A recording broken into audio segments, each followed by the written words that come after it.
Maybe you just got diagnosed with some sort of illness. Maybe you've lost a loved one. Maybe you're going through a schmish-schmorsh. Code word for divorce. People don't like to hear that word.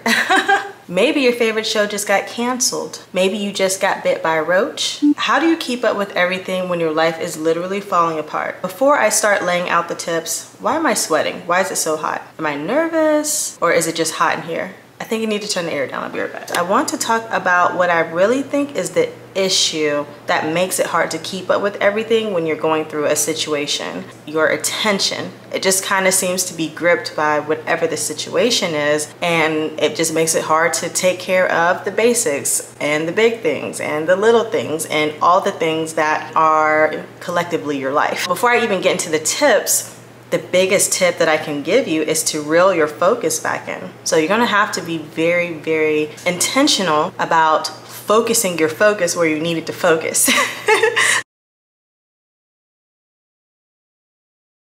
Here we go. This is how you keep up with everything when your life is falling apart. Tip number one is you need to embrace a season of silence. All it is you creating a space where you can actually deal with what's going on. And especially if this affects your family or loved ones. So what the season looks like is your phone on do not disturb, you prioritizing your health, your wellness, yourself, your family, things close to home. That's what's going to be number one during this season. If people are asking you to do favors, friends that are not really friends, your response will not be yes, but instead, you know, I'll check my schedule, or you'll be like, hey, unfortunately, I've already got some things planned. I'd love to, but I just can't this time. The point is you shouldn't be overextending yourself during this period of time. How to keep up with everything when your life is falling apart. Tip number two is to frame your day.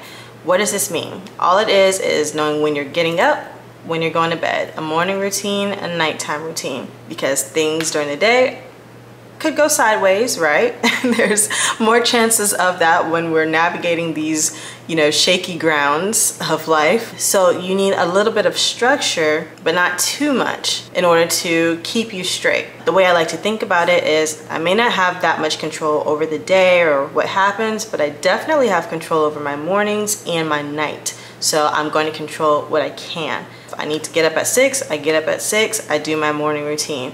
At nighttime, if I said, hey, I'm going to bed at 10:30, then boom, work backwards from there. That's what I do.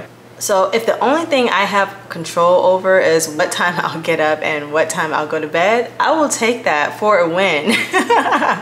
So my to-do list is literally just go to bed at 10:30, wake up at 6:30, and I get to check those 2 items off, boom, winning, okay? Frame the day. I say keep it simple, but of course you know you and your brain, so make it as complicated as you want. In the morning, I unload the dishwasher, I put a load of laundry in the washing machine, drink my hot water, brush my teeth, wash my face. Things get crazy after that, I don't know. So framing the day leads us into tip number 3, which is ladder the day. Imagine a ladder and you know, you got the rungs and you can crawl up and you crawl back down. Laddering your day is just a super hyped up version of framing your day. All it is there are more rungs or more set times that you can use to climb through the day.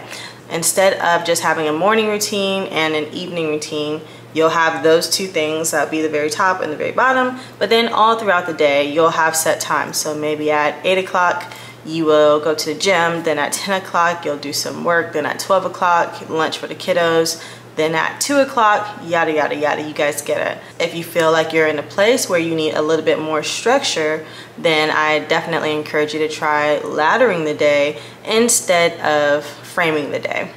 Some days laddering your day may work best, other days framing the day might be the better solution for you. But nonetheless, now that you know it exists, give it a try. How to keep up with your life when ish is really hitting the fan and getting flung everywhere all in your face. Tip number 4, schedule time for your problem.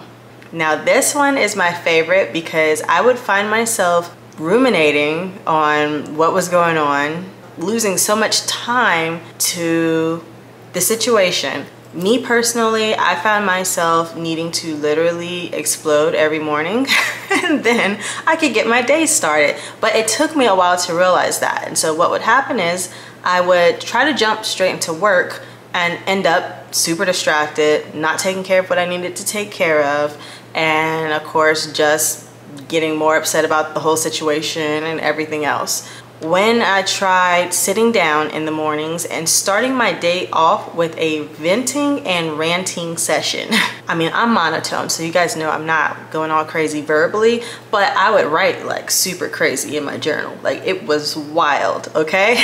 But I needed to do that. So I would set aside 15 minutes. I ended up having to put a cap on it. At first it was, you know, just a free session, but then it would be like an hour or two, and again, that still wasn't productive because I had work to do. So anyways, sweet spot was a 15-minute session where I could get all crazy with the pen and paper, you know, writing, venting, cussing people out, all this stuff.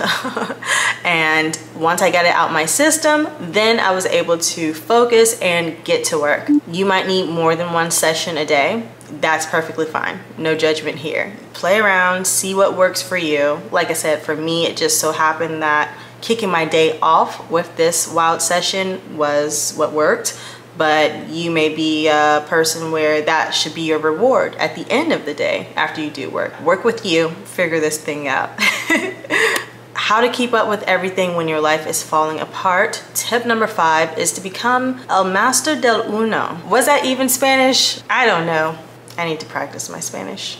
Become the master of one thing. Becoming a master of one is about you finding or seeing what's the one thing that you need to do in order to keep this thing from completely just blowing up in your face. Whatever that thing may be. Today, what is the one thing, if you can't do anything else, just what's the one thing you have to get done? It could be paying a bill. This is something that will have consequences if not done that are both financial and emotional when you see the late charges. It could be scheduling a repairman to come take care of the dishwasher that hasn't worked for the past 3 months and you've been procrastinating on that for way too long for some reason. Am I talking about myself? Yeah, like what's up with me? Life is falling apart, man. What can I say?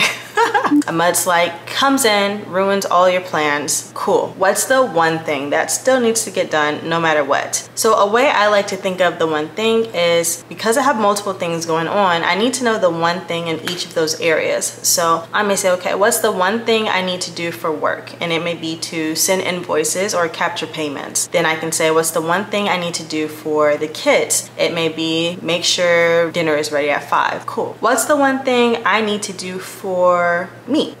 Toenails?